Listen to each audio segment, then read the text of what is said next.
Nous sommes ici présents pour parler de l'organisation du Mawlud international de Madinatul Cheikh Abdou Lahad Djeylane, et qui parle de Mawlud, qui parle d'organisation aussi, va faire référence à pas mal de choses qui vont nous réunir en tant qu'êtres humains. Maintenant, par rapport à l'organisation, ça marque aujourd'hui le début avec ce que vous avez vu devant vous, qui concerne à faire le désherbage aux alentours de la mosquée, mais aussi essayer d'extendre ça jusqu'à maintenant avoir un périmètre qui sera assez dégagé pour pouvoir maintenant faire l'accueil correctement des pèlerins.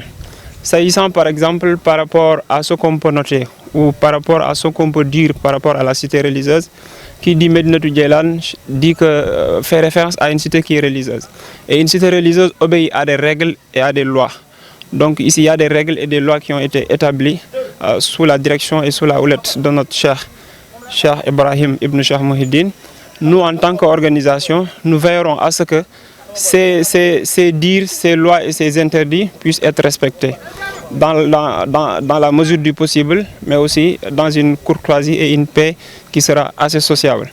Maintenant, par rapport à l'organisation du Gamou toujours, nous, en tant que structure, nous serons là, essayer aussi d'épauler, être là par rapport au comité d'organisation aussi.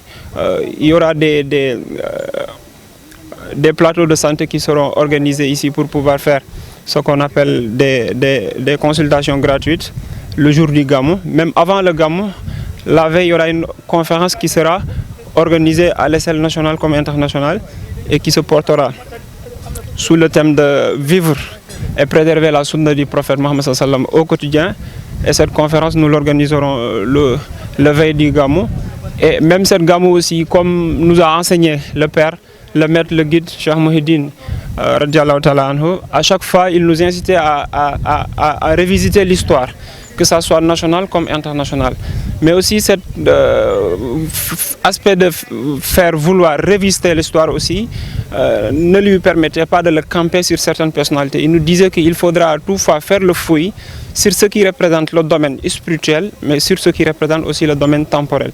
De ce fait, cette année-ci, on a choisi la personnalité de Boubacar Tchelli Diallo. Et si vous connaissez l'histoire ou si vous interrogez l'histoire, vous connaissez que c'est quelqu'un qui a eu à faire ses pas au niveau de la démocratie internationale et au niveau de la sous-région. Cette année-ci, on a eu à prendre cette personnalité pour le mettre comme parrain.